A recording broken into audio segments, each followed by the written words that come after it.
This is a Subaru Impreza WRX STI, and it is by chance one of the most confusing car ranges I've ever come across. There's two different engines, a 2 litre and a 2.5. There's 3 different headlight designs, there's 2 facelifts, and not to mention the various performance packs that came along with them as well. We're going to break all of this down, give you guys an understanding of the range, and show you everything you need to check if you're buying a second-hand example.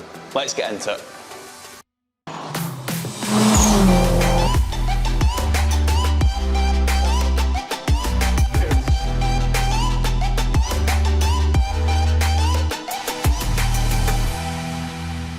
One of the first things to mention, guys, is modifications are really prevalent in the Subaru scene. Now what we want to know is, have those modifications been done on the cheap? Has the owner tried to save some money? Or has he not minded spending some cash to build a good car? We can check by looking at the brands of the modifications that he's done, and also any receipts that he's got for the work that's been carried out as well. Now guys, if the owner has fancied themselves as a bit of a Colin McCrae, we want to be careful to check the bodywork. Check for any gravel rash down low. If it's got the wide arches like this one, check for any stone chips that they might have caught, and generally just a good check over. Worse yet, we want to make sure that we spot any accident damage up front as well. So again, check all these seam lines, make sure the panel gaps are as you would expect. Also look at the colour of the panels. Make sure the shade doesn't differ from panel to panel. Now we want to get in around the bay here, guys, and have a good check for any oil leaks and indeed any other leaks that are coming from the engine area. As I've said in other videos also, don't be shy. Take a trolley jack along, try and get under the car and get a good look around it as well. Now beyond oil leaks here, guys, we just want to have a general look over the condition of the engine bay as well. Check for perished hoses and indeed any coolant leaks, brake fluid leaks, anything like that. We want to pick up on it now and not after you've handed over your cash. Now one particular area to be double checking here, guys, is around the rear wheel arches. Unfortunately, over recent years, corrosion has become more apparent. Now be careful, if the car does have the wide arch kit like this one has, make sure you're actually checking in behind these arch extensions. Make sure you get in there, have a good feel, try and get a look in it as well. If you've got a jack, jacking it on that corner and having a look is a good plan also. Now another good sign here, guys, is if the car has been undercoated. If they're claiming the car has been undercoated, you should be able to see evidence of this underneath pretty clearly. Let's take a look at the suspension. Now, if it's lowered like this car, that can be a little bit challenging. But again, use your jack, maybe raise it that little bit so we can get in and have a look. We're looking to make sure everything is in good order and we don't have any overly corroded components. Now again, guys, it's very commonplace to find aftermarket sway bars, struts, bushes. But again, as long as they're all in good order and they're of reputable brand, it's not necessarily a bad thing. Now, while we're down here, guys, check the tires, check the brake discs, check the brake pads, and again, if any of these are really worn, it's not the end of the world, but these are great negotiation points and you're definitely going to want to bring them up to the buyer. End of the day, we want to try and save you a little bit of money. So as I explained at the beginning, it's an inherently difficult range to try and fathom. So let's break it down and take a look here. So we started out in 2001 to 2003 with the bug eye. 2003 to 2005 brought us the blob eye, which we're looking at today. Then 2005 to 2007 brought the hawk eye. So both the bug eye and the blob eye use the 2 litre boxer engine, whereas the hawk eye uses the later 2.5 litre engine. Bigger engine, better.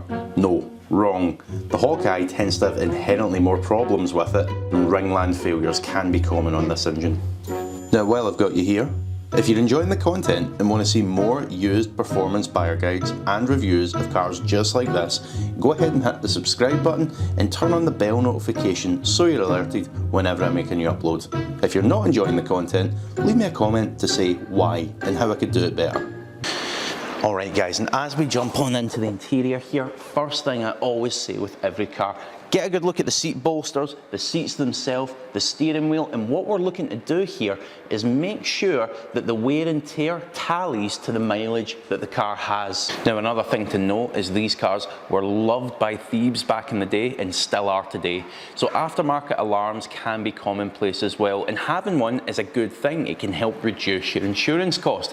But if it does have one, make sure it's been professionally fitted, ideally with a receipt. Now, something that might not come to mind right away, but it's definitely a good idea to check. Make sure that there's no small trim pieces missing, as these can be surprisingly expensive to replace. And while you're in here, before we've started the car up, how about checking all those things that the MOT doesn't necessarily cover? So how about the electric windows? How about the door locks, the air conditioning, the stereo system? Make sure all of this works so you don't discover it on the drive home.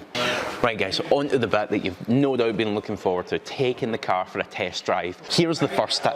Have the seller, or if you've got a friend with you, start the car whilst you stand at the back and watch for any excess smoke coming out. Anything blue or grey in tinge suggests turbo problems. Now, of course, do the usual, make sure all the lights illuminate on the dash, but turn out pretty promptly once the car settles into steady idle. And onto the test drive we go. Now, this is where it's really beneficial if you've got a friend with you.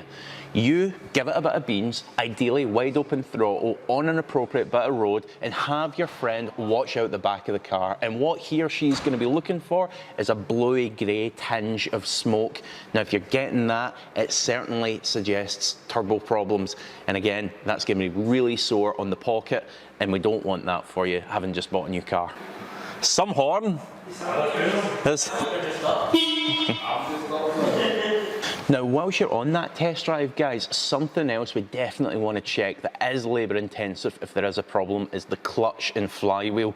So get yourself ideally to an incline, 2,000 or 3,000 RPM, and floor the throttle in a higher gear. So maybe third or fourth would be fine. Now, what we're looking for here is to make sure that the RPMs climb along with the speed of the car. In other words, we don't want the RPMs to go shooting up and the car doesn't gain any further momentum. If that's the case, then chances are the clutch is pretty worn and we're gonna need to get that changed. So make sure you spot that before you hand over your money. Engine probably goes without saying, but it should feel strong. Again, depending on the remap or the tuning that's been done on the car, it could be quite an aggressive power delivery. That can be quite normal, but it should still feel strong and certainly shouldn't be hesitating. Now, the gearbox is a true short throw rifle bolt action. Make sure you try every gear and listen out at motorway type speeds for any whining coming from the box or the front or rear diff. And finally, guys, on that same test drive, make sure we slow things down and get a big empty parking lot or car park and do some slow speed maneuvering. A figure of 8 would be ideal, and what we're doing there is we're putting the front and rear diff through its paces. Now, what you want to listen for is any clunking coming from the front or the rear, or any wheel hop, anything abnormal. It should be fairly quiet and feel quite smooth if everything is healthy. Now, as for the rest of the car, guys, give the brakes a good, firm, steady press, ideally from about 70 or 60 miles per hour. Now, what we're checking there is to make sure that we don't have any warped discs, no strange noises, no vibrations through the steering wheel. Basically, the car should slow down pretty quickly because they are powerful brakes, but without any drama. Now, the last thing on that test drive, guys, is find yourself some bumpy road. If you can't get any bumpy road, shouldn't be hard in the UK, but if you can't get any bumpy road, some speed bumps will suffice as well. And what we're doing there is just carry a steady speed, no need to go careering over it, just a steady speed, and have a good listen to each corner of the car. It's pretty hard to hide worn suspension components over those types of terrain. Now, finally, guys, and this is important, make sure you enjoy the process of shopping for your true rally legend. They're fantastic cars, and I'm sure you'll love it if you get a good one. As ever, if you're looking at a car or you own one of these and you have a problem you're not too sure about, go ahead and drop a comment in the comment section below and we'll come back to you and try and help you out. We're here to help. But for now, guys, good luck with finding your perfect Subaru Impreza.